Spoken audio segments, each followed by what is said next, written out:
Добрый день, дорогие зрители. У нас опять Суслан Джусоев, Артур Бадзиев. Добрый день. Добрый день. Да, и сегодня мы будем говорить о Уарит Латове, Хазби Аликове, Ахмеде Дударове. Мы будем говорить про то, как осетины участвовали в Кавказской войне и какое влияние это оказало на Осетию.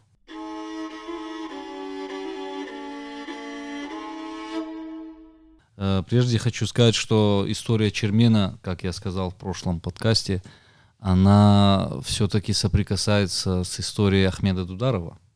И, наверное, все-таки более логично начать вообще тему про Кавказскую войну и косвенное участие осетин в Кавказской войне с Ахмеда Дударова, потому что еще в 1785 году, когда шейх Мансур начал вот такое национально-освободительное движение среди чеченцев, кабардинцев. И вот в Осетии его сторонником, его приверженцем стал Ахмед Дударов. И насколько я знаю, на территории нынешней Осетии произошло два, так сказать, столкновения. Это в районе Батакаюрта, там находилась крепость, или редут еще называют, Григорий-Полис. И на территории современной, возле станицы Змейской, там была Потемкинский редут, вот. Ну или Татартуп, он больше известен. Вот. И вот в этих двух столкновениях шейх Мансур потерпел поражение, и Дол Мулдаров, вот кабардинский, малокабардинский князь, его один из главных союзников, после этого его оставил. Вот. Ахмед Дударов выезжал навстречу после этого с Ахалцихским пашой, но вот 90-е годы, естественно, после пленения уже шейх Мансура, никаких столкновений на территории Осетии уже не было, я имею в виду с представителями России. Да? Почему? Потому что в 1787 году Екатерина и Потемкин и вот те, кто руководили тогда российской политикой, они решили вывести российские войска из вот, Осетии, в том числе из Кабарды, из Чечни, вот из этой, так сказать, области. Ну, потому что они столкнулись с фактором борьбы на несколько фронтов. То есть это была и русско-турецкая война, тут же было восстание вот шейха Мансура, который после поражения при Татартупе, и когда вот кабардинский князь Мударов его оставил, он ушел за Кубань, то есть к тамошним адыгам. Ну и там по итогу, вот завершая тему про судьбу шейха Мансура, с которого, по сути, по большому счету началась Кавказская война, надо сказать, что он понадеялся на помощь турков, но именно турецкий паша, Батал-паша, в честь которого была потом названа станица Баталпашинская, он его предал, и из-за этого в итоге шейх Мансур попал в плен. Такой вопрос, Артур. А много ли вообще в Осетии было сторонников шейха Мансура? Нет, в том-то и дело, что это была эксклюзивная ситуация, что его поддержал только Ахмед Дударов. То есть это было как бы как исключение. А учитывая, что ранее Ахмед Дударов присягал на верность Российской империи... Да, в 1771 году. Да. Почему вдруг он переметнулся на сторону шейха Мансура? Ну, вот он себя, как я вот сказал уже в разговоре до нашей передачи, он чувствовал себя, конечно же, хозяином этой дороги, вот, и князем.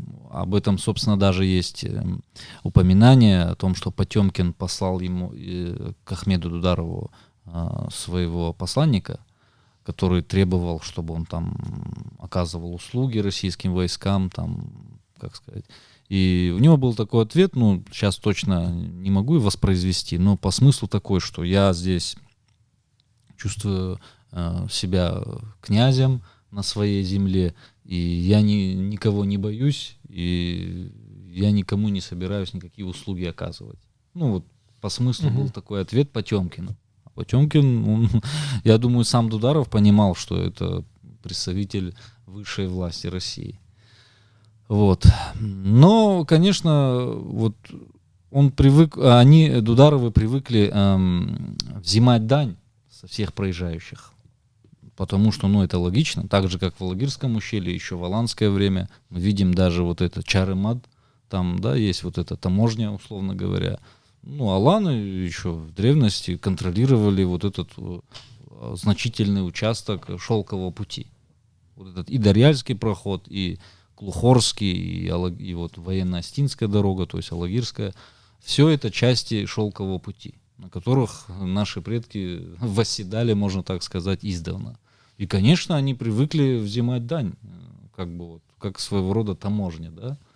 Это была их земля, почему бы им не брать землю? И дело в том, что, если мы посмотрим дальше, что после первых столкновений, в итоге главнокомандующий российскими войсками на Кавказе, допустим, князь Гудович, он пришел к тому, что действительно, тагауурцы, в первую очередь Дударовы, имеют право взимать дань, потому что они показывают, что со времен издавна и грузины, которые там проходили, и князья, и цари, условно говоря, все нам платили дань.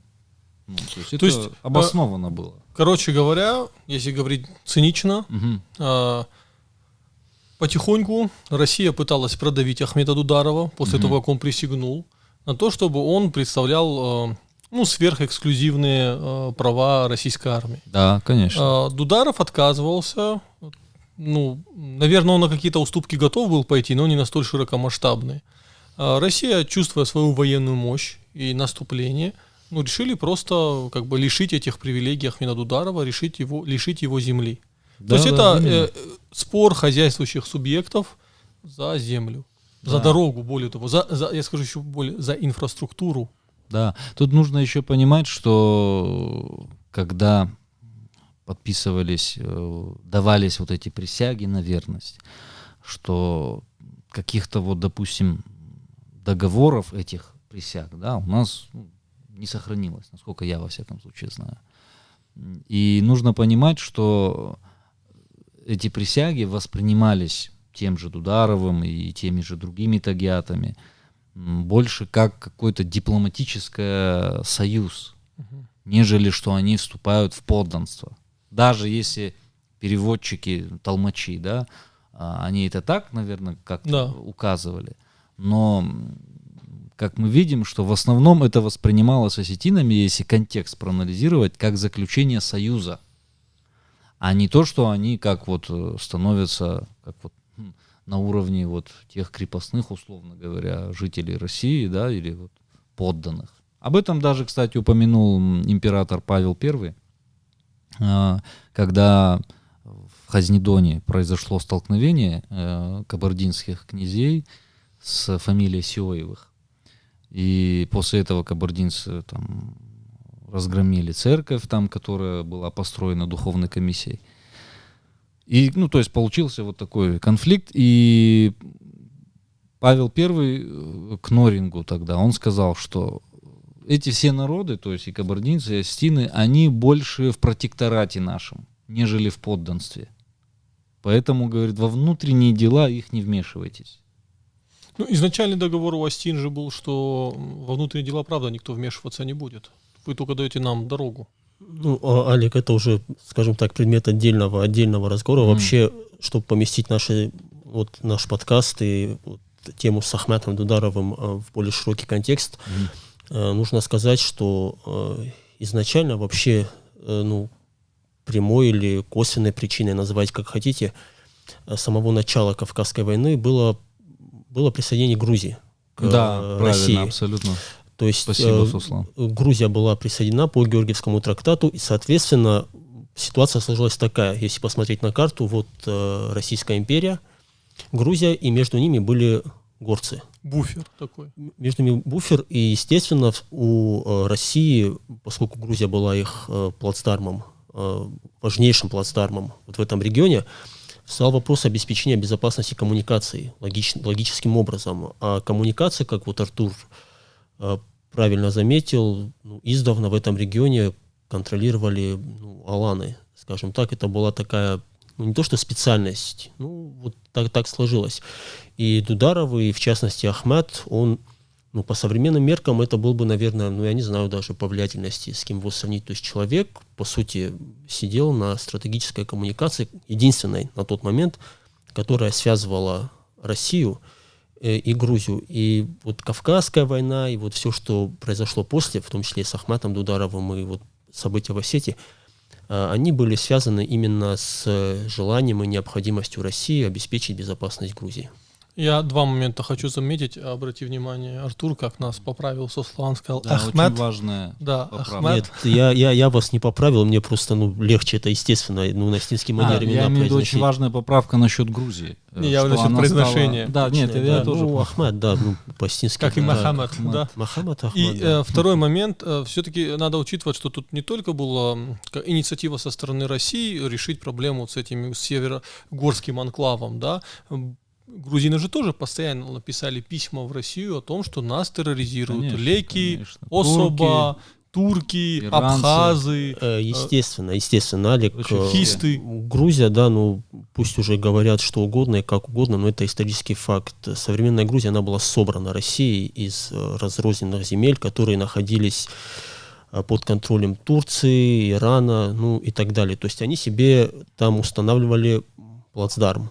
В ущерб стратегический. северокавказцам. Естественным образом, мы же вот о том и говорим, что вот Кавказская война, по большому счету, она была именно спровоцирована присоединением Грузии к России, и, соответственно, мы дальше об этом будем говорить, но даже если мы посмотрим количество грузин на службе Российской империи, особенно среди высшего командного состава, вот все эти абхазовые, цициановые там и прочие, они же были этническими грузинами.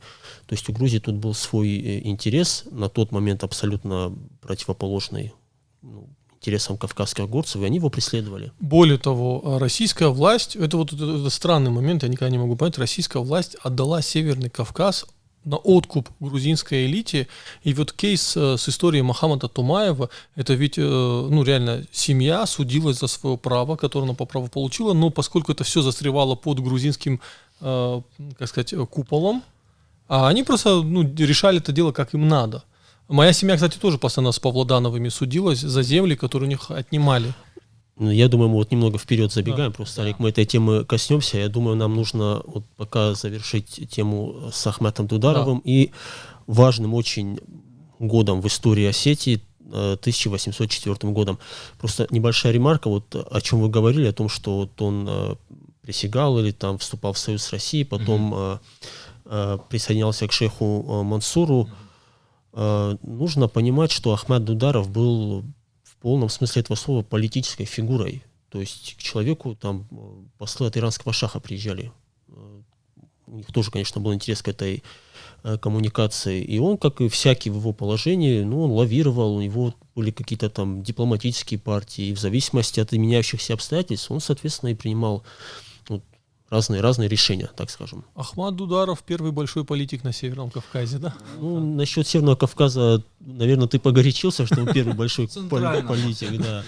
Сейчас со стороны Черкесии с удивленными взглядами на меня посмотрели. Ну, я бы на их месте тоже очень удивился, да. Нет, там был какой момент, что, конечно, до шейха Мансура, конечно, нельзя говорить о Кавказской войне, потому что именно у кабардинских князей были локальные, можно так сказать, непонимания с Россией. И, то есть, еще важно помнить, что сама Кабарда — это не было единое образование. Хотя среди них они выбирали старшего князя, Валия, над собой, но они были очень сильно разобщены. То есть это не только по принципу большая малая Кабарда, а сама, допустим, малая Кабарда, как я уже говорил, между потомством Мударовых и Тасултановых, между ними была вражда. А у Мударовых была серьезная вражда с Идаровичами, то есть Бековичами. Вот это тоже малая Кабарда. А князья Большой Кабарды, они делали нападение на малых кабардинцев. То есть там был такой, можно сказать, феодальный замес, покруче, наверное, чем в каких-то французских, я не знаю, межфеодальных. Да, вот этот период, кстати, это вот конец, получается, 18-го, начало 19 века. Вот насколько я помню, Артур поправит, если я не прав, но он в исторических документах он фигурирует как распря в Кабарде. То есть там именно шла полноценная распря. Там еще даже в 17 веке она уже начала происходить. Да, то есть они да. разделились на партии, на лагеря. Кто-то старался больше с крымским ханом заключить союз, кто-то с кумыкским шафхалом, кто-то с Россией, как вот, допустим, Темрюк. И вот, собственно, его потомки, Идаровичи, вот эти Бековичи, они были верной опорой вот такой России. Они жили по Тереку, как раз от современного Моздока до устья Терека, то есть в Дагестане. При Кизляре было, собственно, поселение вот этих Бековичей. Они контролировали значительную часть равнинной части Чечни. Вот. И между чеченцами, которые спускались с гор на равнину, и вот этими Бековичами возникали конфликты. И очень такие, я бы сказал, даже жесткие конфликты, потому что чеченцы не могли над собой позволить, чтобы были феодальные какие-то претензии. А кабардинцы над ними хотели именно установить феодальную связь. И как я уже говорил о том, что вот у чеченцев был такой народный герой, Адин Сурхо. Это вот их национальный герой, который боролся против претензий кабардинских князей. И вот эта ситуация сохранялась вот до появления шейха Мансура. И когда шейх Мансур появился, он как раз перевел эту ситуацию от междунациональной такой вражды к каким-то общим интересам. Ну, на основании, конечно, вот идеологии мюридизма, под флагом религии, конечно, это было. Но самое интересное, что изначально шейх Мансур не собирался воевать с Россией. То есть он хотел установить мирные отношения, и даже есть письмо его, которое он адресовал то ли Потемкину, то ли самой Екатерине, я уже не помню, о том, что он говорит, что я не собираюсь воевать с Россией, я хочу только среди этих племен, ну, условно говоря, диких, да, которые привыкли жить вольницей, хочу установить определенный порядок, чтобы они друг друга не убивали, не делали на друг друга набеги, то есть как-то создать какую-то централизованную систему. Но, к сожалению, Екатерина после пугачевских событий, видимо, и событий во Франции революционных, начавшихся, наверное, была напугана. И, как сказала в одной беседе, что этот Мансур стоит 10 Пугачевых. И была такая направленность на жесткое подавление. Ну и как Суслан правильно сказал, о том, что действительно Грузия постоянно, еще на самом-то деле со времен Ивана Грозного, отправляла, как говорится, как на конвейере, можно так сказать, посольство. Посольство за посольством, посольство за посольством требовало помощи. Помогите, нас вот агаряне убивают, притесняют, то есть мусульмане. И обещала, что мы полностью будем в вашей власти, будем холопами и русского царя. Только придите. Вот. Ну и, соответственно, Россия, конечно же, не только там высокими благородными идеями руководствовалась, хотела, естественно, присоединить новые территории. Это нормально для крупной уже на то время империи. Но и действительно, вот, насколько я понимаю, у правителей России было понятие христианского долга. Они действительно хотели помочь своим единоверцам, которые просили о помощи. Вот поэтому они, собственно, двигались на юг. Вообще сама концепция русского государства требовала помощи грузинам. Да, конечно. То есть, Ну, был и религиозный фактор, был и прагматичный фактор. Да, они сочетались. Вообще, а решения принимаются, когда такие два фактора совпадают. Да. Да. Вообще, вот, Кавказ как таковой, не только Осетия, но весь наш регион, об этом, наверное, нужно отдельно сказать. Опять же, география — это в некоторой степени судьба, и он всегда был ареной столкновения трех превалирующих сил, господствующих сил, причем они могли называться совершенно по-разному, но, условно говоря, это какая-то большая держава с севера, со степей, степная держава, в данном случае это была Российская империя, но если мы вспомним нашу историю, то и аланы, соответственно, они на Кавказ, когда зашли, то они заходили с севера. То есть, и потом тут основали города и, конечно, тоже ассимилировали большой процент местного населения. Это держава в Малой Азии, для которой Кавказ стратегически важен, но это Турция в данном случае. И это обычная держава на Иранском Нагорье. В данном случае это был Иран. Когда-то это была Парфия, ну, неважно. То есть вот эти три силы, они определяют вот кавказскую геополитику. И просто, чтобы уже перейти нам к теме, вот то, о чем Артур говорит, вот этот грузинский сюжет, он и послужил причиной событий 1804 года, Артур. Вот после того, как шейха Мансура пленили, собственно, как я уже сказал, Россия вывела свои войска и на какое-то время установила затишье. Но в ходе того, как Павел I, император России, решил заключить союз с Наполеоном, отправить, ну и как-то уже пределы все-таки продвинуть к югу. У него была такая идея похода в Индию. Но в том числе и Грузия рассматривалась как плацдарм против Англии на Ближнем Востоке. Соответственно, он решил присоединить ее. Вот сделал-то это уже Александр I, то есть это в 1801 году присоединение Грузии.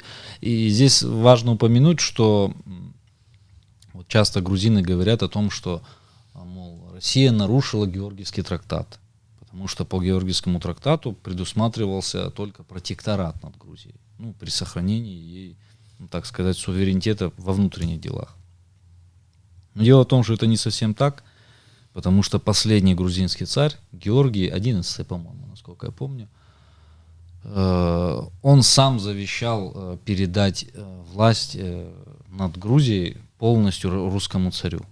Почему? Потому что он видел, что между грузинскими элитами наступает полная такая вакханалия, потому что курс Ираклия, то есть его отца, на союз с Россией в части грузинской элиты стал нарушаться. То есть они стали ориентироваться опять-таки на Иран, то есть от которого они на протяжении столетий просили избавить Россию. Тут Россия пришла, уже протекторат, договор подписали. И тут часть грузинской знати начинает интриги. Да нет, давайте-ка лучше все-таки с Ираном. Ну, а какая-то часть, наверное, из Турции тоже. Вот в таких условиях было принято решение, опять-таки с одобрения последнего грузинского царя, о присоединении. И вот та самая часть грузинской знати, о которой я сказал, что, которая решила, прикрываясь идеей независимости Грузии, на самом-то деле они хотели присоединить ее к Ирану, или, как сказать, вернуть, более правильно, в иранскую власть, и за счет этого, естественно, получить барыши от этого, потому что Иран бы их вознаградил, причем очень щедро, конечно, потому что для Ирана Грузия это была такой лакомая территория, конечно. И так как Тагиата, в том числе Ахмед Дударов, еще задолго до этих событий, еще в 1770-х, они регулярно участвовали как наемники в сражениях на стороне Грузии против турков, против персов. Также участвовали кабардинцы и кисты, то есть они многих призывали как наемники. То есть связи у них уже были с царским двором грузинским. И в частности, вот царевич Александр, беглый царевич, который был сторонником иранской ориентации, они, видимо, хорошо друг друга знали с Ахмедом Дударовым. И вот через него была установлена вот связь между Ахмедом и иранским шахом.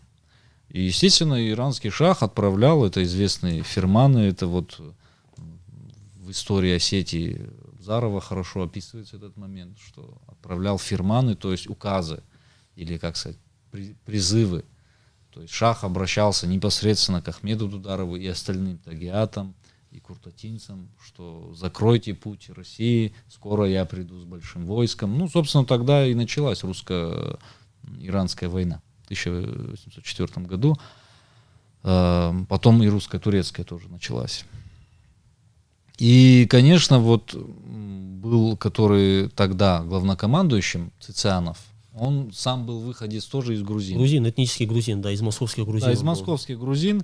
Кноринг тоже, вот, как я уже сказал, в 1802 году направил экспедицию в Чми, когда произошли первые такие серьезные недоразумения вот, по поводу прохождения караванов, должны ли Дударовы с них по-прежнему брать дань, как это всегда было, или теперь, раз это российская территория, они не имеют на это права. То есть это была такая еще неустановленный, непроясненный момент. Ну, там говорится о том, что был ограблен армянский священник, там забран товар, и потребовали от него вернуть. Ахмед отказался, И вот тогда Кноринг направил на него экспедицию Будкова. В ходе сражения селение Чми было сожжено, в том числе Потто. Вот, для критиков особенно подчеркиваю, что это именно у Потто упоминается, что в том числе была сожжена единственная на то время в Тагауре мечеть, которая была построена во времена еще шейха Мансура. Вот. И когда вот Ахмед увидел, что уже среди его подданных, среди жителей Чми уже жертвы среди мирного населения, а это было первое столкновение, можно так сказать, осетин с русской администрацией, с российской администрацией, и он запросил мира. То есть они с Кнорингом вроде как-то договорились, но когда пришел Цицианов, он еще сказал, что теперь не Кнорингово время, теперь с вами я договариваться не буду. Он такой абсолютно жесткую политику занял, не только по отношению к Ахмеду Дударову, и к лезгинам, и к кабардинцам, ко всем. И, допустим, он Дударову, так же, как и азербайджанским ханам и лезгинам, писал такое письмо: «Пока не омою кровью мои сапоги, мол, я не успокоюсь». Вот.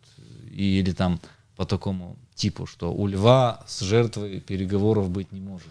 Ну, сторонник жесткой руки. Да, абсолютно такой вот ястреб во плоти. Вы употребляете такие очень цивильные современные термины: ястребы, жесткая рука. Но на самом деле вот в этом подходе Цицианова, который, кстати, был у Абхазова, мы об этом позже скажем, видится некий такой, можно даже сказать, грузинский политический язык.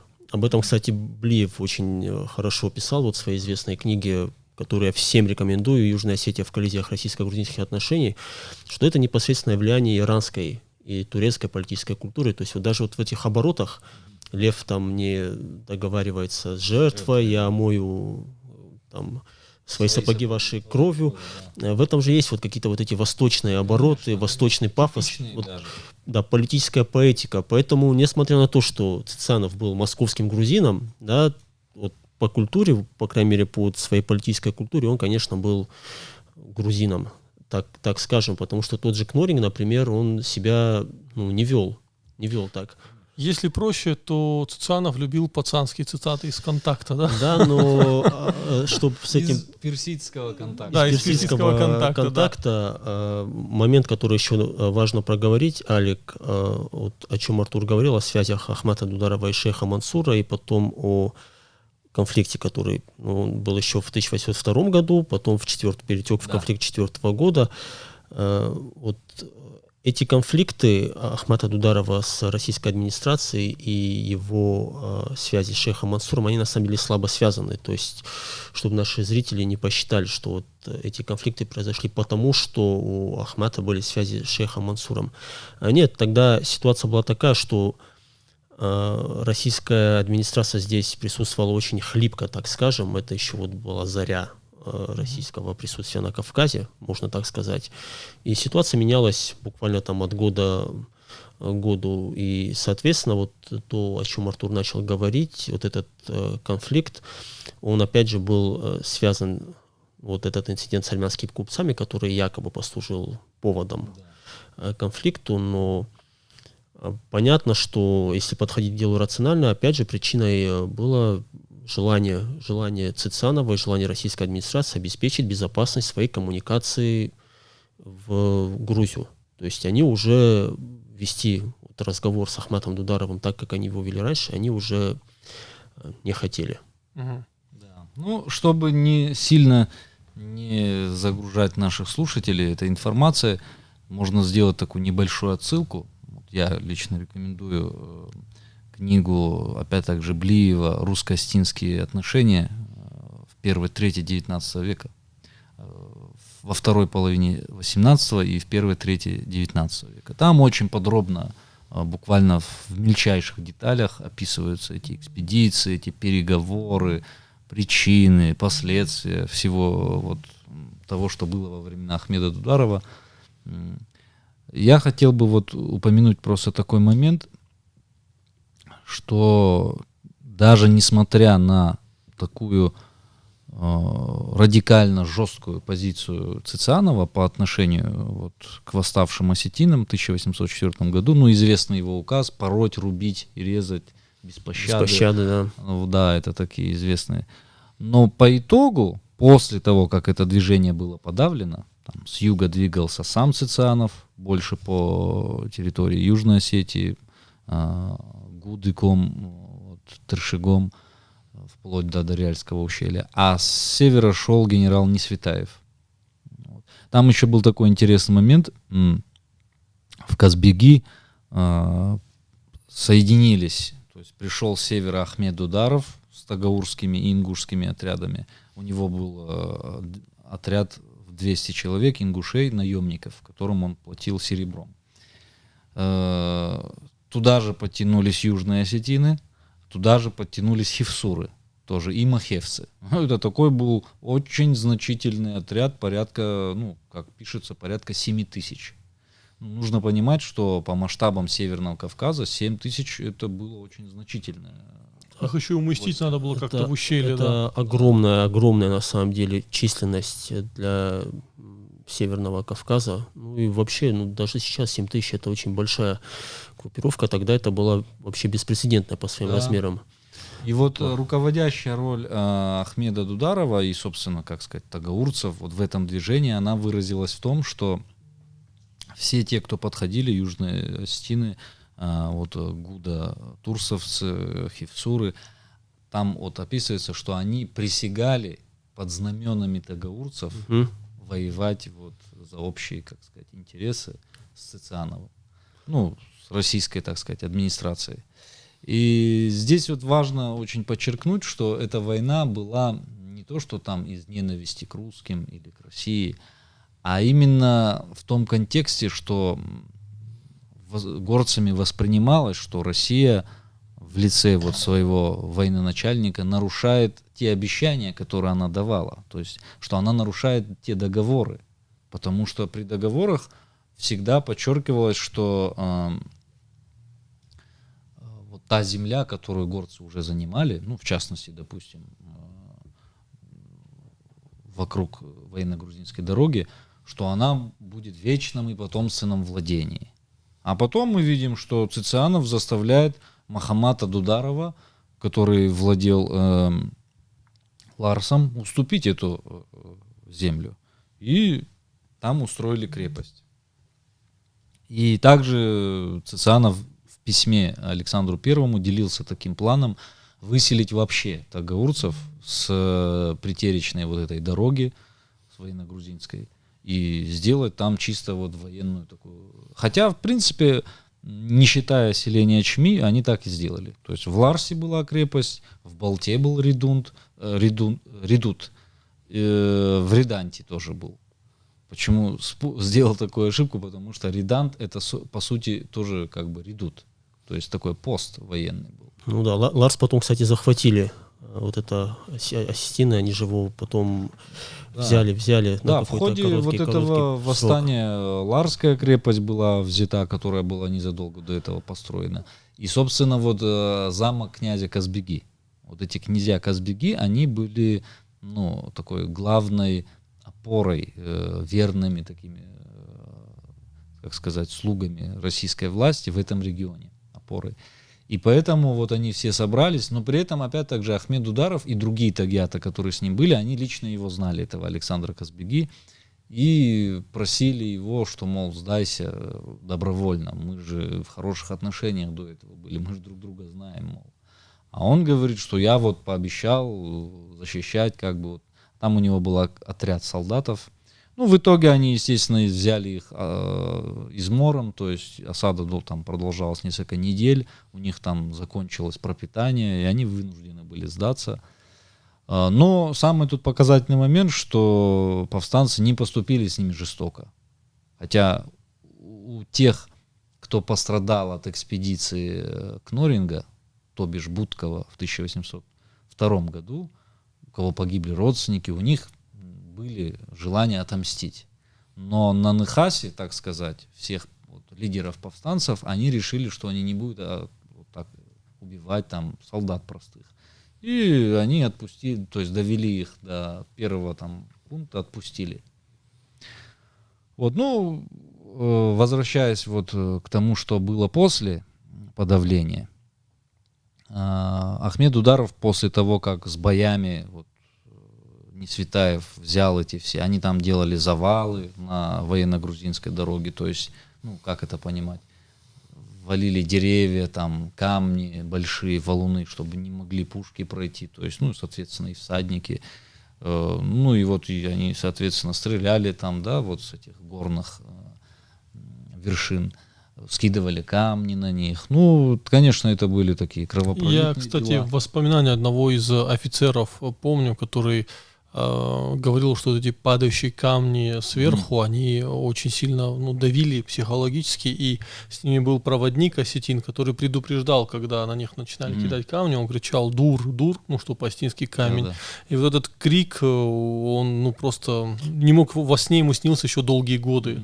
Отложился в памяти у него, Да. в общем. Еще один эпизод вот из этого 1804 года важного какой. Поначалу, вот как Артур правильно сказал, у Цицанова вообще был план выселить осетин, а когда вот там уже образовалось некое такое войско под руководством Ахмата Дударова, он решил закрыть им выход на равнину, в частности, тут до Моздокской линии, где, как они пишут, они себе пропитание добывали. То есть они хотели взять людей измором, так скажем. Но после того, как был занят Ларс Ахматом Дударовым, после этого пала Степан-Цминда, и что вот самое важное, после этого они пошли дальше и взяли Ламисский пост. Это был стратегически важный пост на нынешней военно-грузинской дороге, крайний, последний вот, российский пост, и это уже открыло дорогу на Тифлис. На Тифлис. И правителем Грузии тогда был князь Волконский, и в Тифлисе, в Грузии, началась паника, потому что уже защиты не было, и там был только гарнизон тифлисский.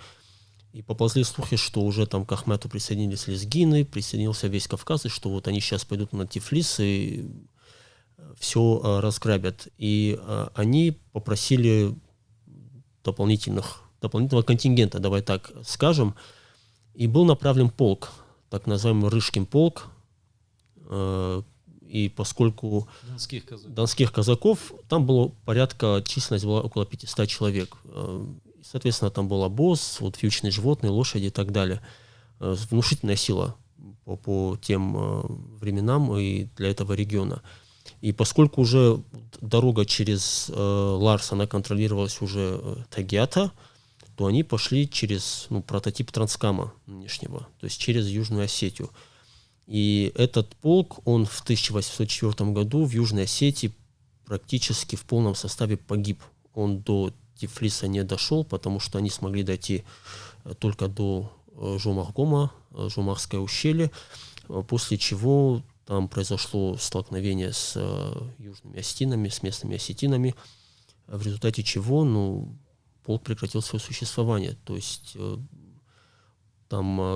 А на почве чего у них произошло столкновение? Потому что, вот как Артур говорил и ранее, в войске вот этом Ахмата Дударова в группе были южные осетины, то есть там была коммуникация, во-первых, и во-вторых, на тот момент, на 1804 год, у тех же жумахцев или урстуальцев у них не было никаких оснований считать этот полк дружественной силой, то есть они шли через их земли, и там произошел просто военный конфликт. Шли через их земли на помощь грузинам, от которых постоянно бывают проблемы у осетин. Нужно добавить, что уже на тот момент, еще даже в 1802 году, уже сразу после присоединения Грузии, помещики Ристави и Мачабели, они сразу же стали жаловаться российской власти и говорить о том, что вот якобы наши подданные, которые на самом деле из логики следует, что они не были подданными по факту до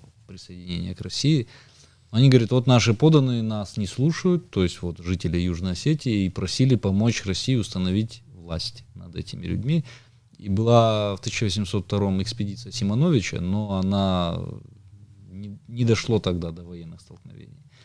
Соответственно, вот этот полк Рыжкина и там на военно-грузинской дороге воспринимался как недружественный. Почему? Потому что эти войска, они должны были привести не только к покорности России этих жителей, но и к тому, чтобы эти жители признали над собой власть феодалов грузинских.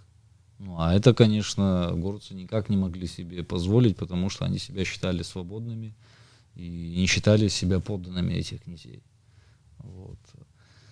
Ну, это один момент. Второй момент еще нужно упомянуть, что когда вот перед восстанием непосредственно 4 года проходили команды воинские на русско-иранский фронт по военно-грузинской дороге, и вот жители Гуда и Тырсыгома, они в письме князю Волконскому жаловались, это знаменитое письмо, о том, что, во-первых, требуют с нас, они становятся на постой, казаки и вот солдаты, то есть на постой это что такое? Это значит, они размещаются в домах тех жителей, которые живут понад дорогой, то есть Коби, собственно, там, Ухати, вот эти все села, которые астинские были, Млеты и так далее.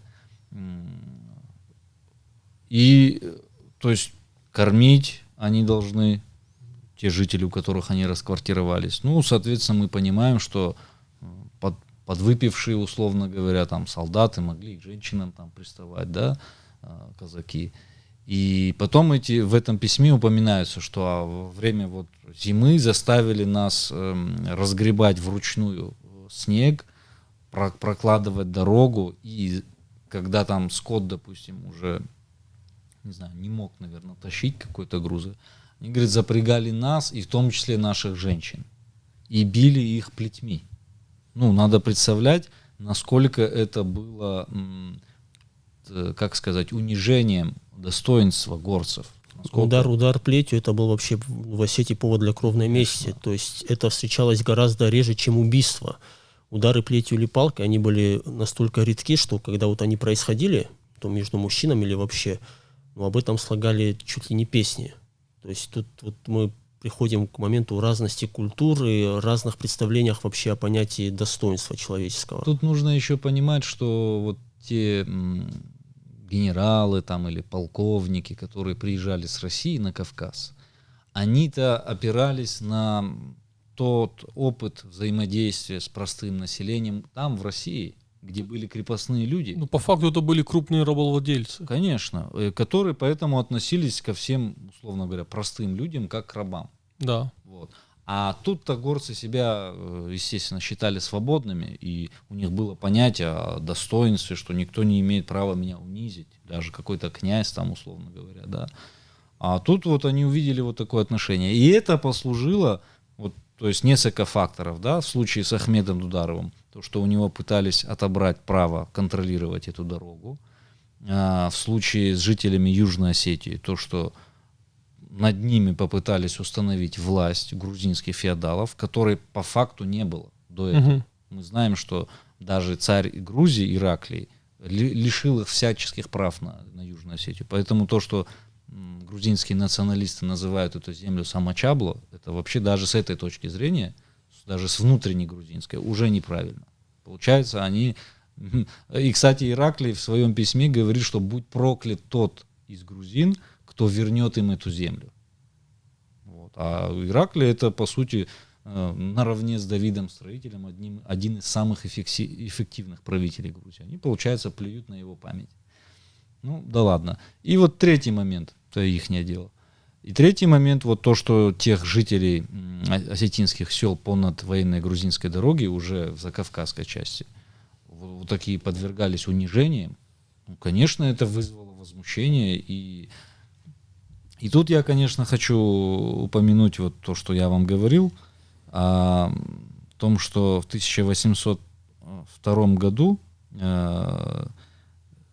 посетил, в 1802 и 1804, соответственно, вот в это время Осетию посетил вот такой русский писатель Нарежный Василий Трофимович.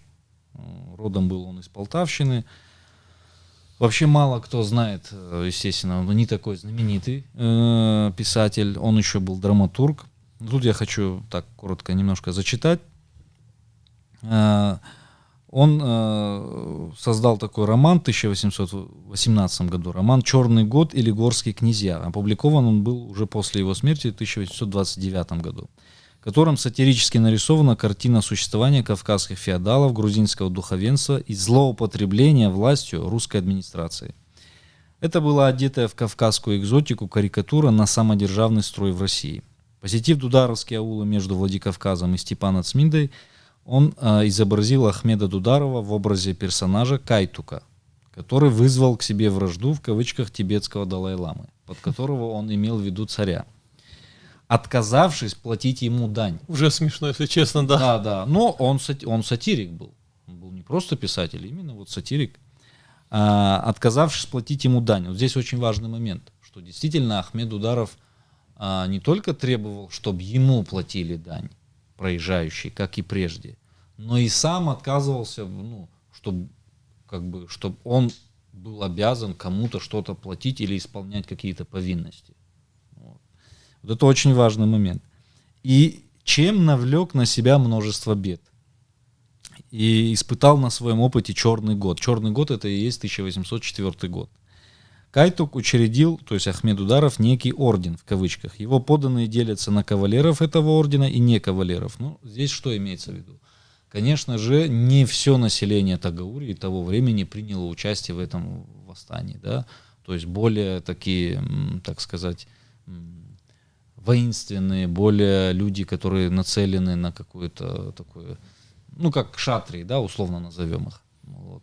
В частности, как я говорил в прошлый раз, вполне возможно, что Чермен пока был в таком состоянии абрека, что он тоже мог принять участие в этих набегах.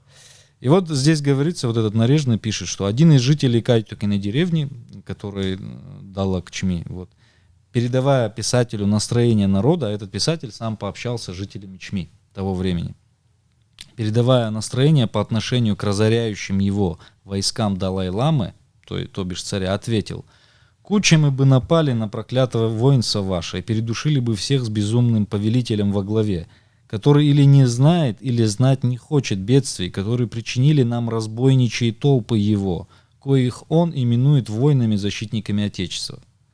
На то время такого враждебного для царя изображения реальности испугались даже в вольном обществе любителей российской словесности.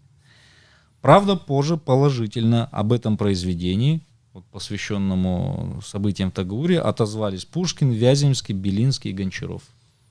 Но заканчивая эту историю с восстанием Ахмеда Дударова, нужно сказать, что даже Цицанов, будучи таким ястребом, увидев, что после того, как Тагаурию захватили, все-таки Ахмед Дударов сбежал, как они писали, по сути скрылся, он выехал в Турцию и уже был принят на аудиенции османским султаном.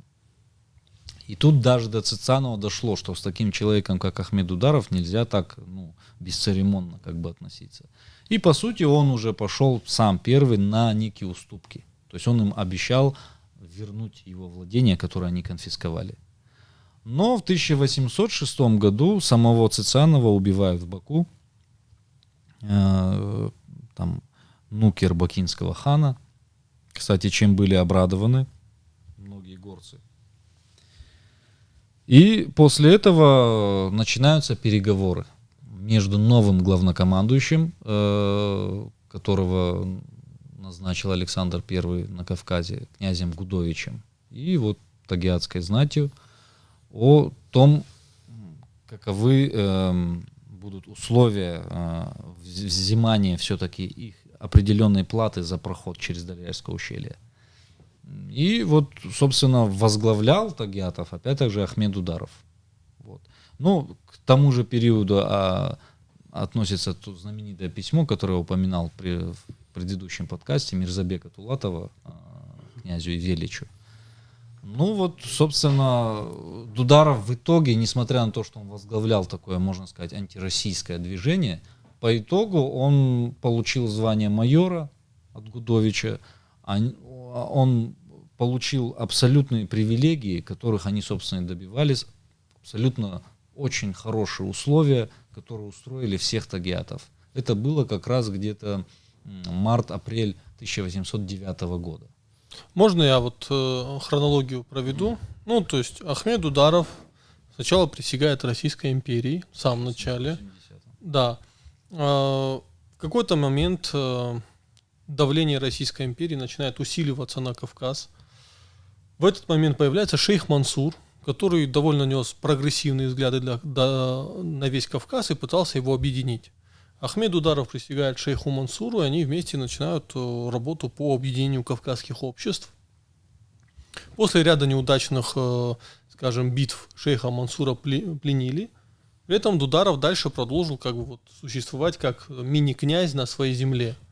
Но ввиду того, что такая большая сила на Кавказе, как шейх Мансур, она пропала, и страхи из-за французской революции и вообще восстания Пугачева, Россия стала наседать на Кавказ также под градом писем со стороны Грузии.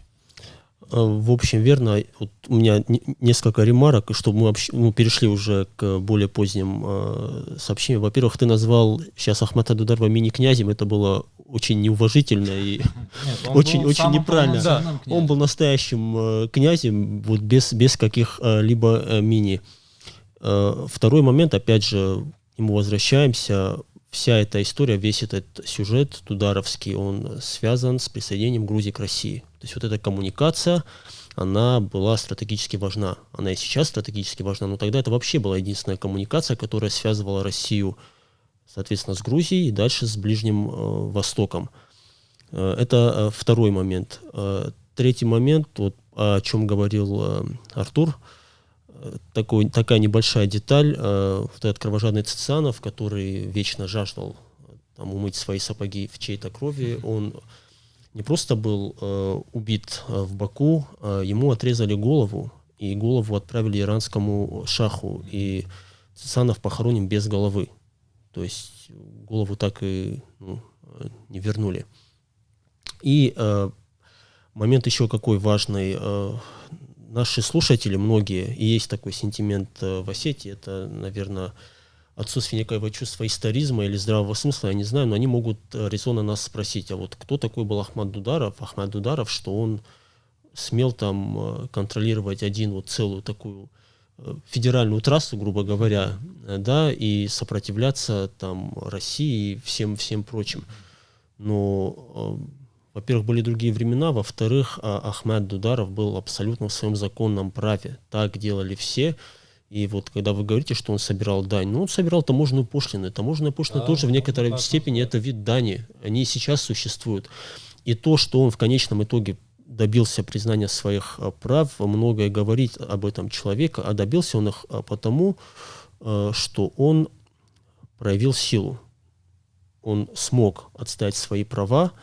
И это такой вечный урок, то есть вот его активная его позиция, да, она послужила тому, что даже расширяющая, растущая империя российская, она признала это право, и, что тоже важно, ни Цицанов, ни Кноринг, ни там высокие петербургские чины и царские генералы, они на самом деле право Ахмата Дударова собирать пошлину с этой дороги, они его морально не оспаривали, они его абсолютно признавали. То есть для них это было очень важный момент. Да, для них это было абсолютно нормально.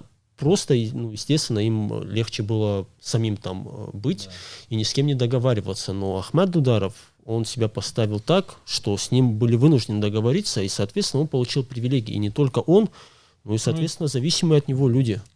Такой момент. Это вот еще одно восстание в Осетии, которое закончилось поражением, но при этом в итоге свои политические права отстояли. Да, вот именно. Это здесь очень принципиальный момент. Я еще хотел добавить такой момент, что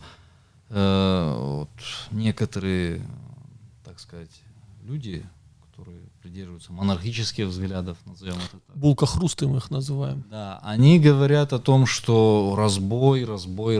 Делают упор, что вот это разбойники, они нападали, и, конечно же, войска должны были им дать отпор.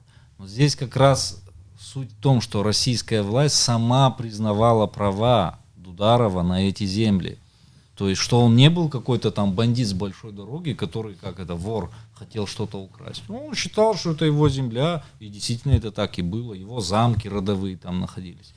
Даже российские генералы, как говорится, полковники и так далее, платили там какой-то момент за услуги, да, там, за прохождение этого всего. Поэтому здесь очень важно понимать, что это не просто какие-то бандиты были.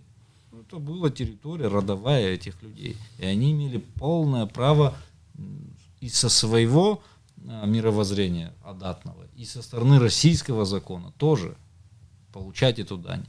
И просто из-за того, что какие-то уже более микроспоры какие-то возникали в рамках того, как это должно происходить, по мере постоянных перемен в российской политике. Вот проблема российской политики на Кавказе, что она не могла придерживаться определенного одного курса. То есть от более радикального подхода к более жесткого, к более умеренному. Вот. Кстати говоря, они не могли, как сказать, вот, увидеть какое-то устойчивое. Вот, и поэтому возникали вот такие недоразумения. Да, они могли, вот мы важный момент не упомянули, об этом, возможно, и сейчас мало кто знает, но крепость Владикавказ, которая была основана в 1784 году, она через какое-то время была срыта. Об этом как-то у нас не упоминают. Вот как раз когда вывели войска. Да, это было одним из условий вот русско-турецкого мира очередного, и ее потом восстановили, и, собственно, вот современный наш Владикавказ — это уже восстановленная церковь. Так что то, о чем ты говорил, о том, что политика была нестабильна, она была нестабильна, потому что, во-первых, еще присутствия такого постоянного, систематического не было, во-первых. И во-вторых, безусловно, это очень важный фактор. Зачастую отношения российской администрации, российских военных с местным населением, они определялись личными особенностями командующих. И поэтому вот бывали такие качели, и это именно та причина, по которой, на самом деле, я бы не стал считать вот восстание Ахмета Дударова и назвать его антироссийским, потому что, во-первых, я не думаю, что там Ахмета Дударова и прочих горцев было какое-то прям внятное представление о России как таковой, не потому, что мы вот как-то пытаемся избежать какой-то терминологии нежелательной, нет, просто объективно это... Мы короли нежелательной терминологии, да. Так что здесь мы очень объективны. Да. Объективно его нельзя считать антироссийским, потому что вот какая мотивация была у горцев примыкать к движению Ахмета Дударова? Когда у тебя дома там на посту размещаются солдаты, которые себя ведут вот соответствующим образом, оскорбляют женщин или тем более там бьют тебя плетью, это по понятиям Горцева достоинства, по понятиям Остина достоинства, это были страшные оскорбления, и они, конечно, держали обиду и вступили в это движение. Да, по личным основаниям, так сказать. Да. Вот завершая, наверное, уже историю такого славного и по большому счету, можно сказать, большого человека в остинской истории, как Ахмет Дударов, о котором даже сам Гудович говорил о том, что это самый влиятельный человек в Восточной Осетии, то есть Тагаури, и в Ингушетии, имея в виду, наверное, больше джарахское общество. Судьба его, конечно, сложилась трагически, но, к сожалению, и в истории Осетии, и даже в таких подробных, очень прорабатывающих детали трудах Блиева не упомянута гибель, как погиб Ахмет Дударов. Я думаю, наверное, даже из тех, кто углублялся в историю, очень мало знают, как он погиб. Я от первого тебя услышал историю о его смерти. И, собственно, вот тогда перейду. Вот в апреле 1809 года, после того, как Ахмет удачно завершил переговоры с Гудовичем, в результате которых они добились всего того, чего они добивались в ходе этих восстаний, то есть отстаивания своих прав. Вот здесь написано: майор Дударов, имевший большое влияние на народ, был убит близ Владикавказской крепостью старшиной ингушовского племени, как здесь пишется, Ших Мурзою. Я выяснил, кто этот был конкретно Ших Мурза. Он был Ших Мурза Зейтов, старшина ингушского аула Тимурки. Оба они проезжали во Владикавказ, чтобы увидеться с родственником Ахмеда Девлет Мирзоя. Но Дударов почему-то расстроил ингушу это свидание, и тот не был принят Девлетом. Тогда ингушский старшина Ших Мурза выехал из Владикавказа и, дождавшись Ахмеда на дороге, подскочил к нему верхом и ружейным выстрелом раздробил ему череп. Свита Дударова, прискакавшие на выстрел, преследовали убийцу, но тот успел уйти в ингушский аул, заперся в башню и стал отстреливаться. Между тем, пехота, посланная из Владикавказа на подкрепление Дударовым, заняла аул, и убийца бежал. Его не преследовали, потому что не нашли его следов, но конвой Дударова, ворвавшись в башню и застав в ней только нескольких человек, родственников Шейх-Мурзы, изрубил их и разграбил имущество. Вот так трагически произошла гибель Ахмеда Дударова, который на самом-то деле был уважаем не только осетинами, я сказал же, и ингушами. И после этого очень такое совпадение произошло, что вот эти очень льготные условия, которые Ахмед добился от Гудовича, при назначении нового главнокомандующего, которого назначили в 1810 году, Тармасова, они были опять же отозваны, опять дискриминированы, что вызвало опять новые восстания в Тагаурии, а в Южной Осетии произошло новое восстание, связанное с усилением, опять же, претензий Мачабели и Иристовых на власть над Южной Осетией.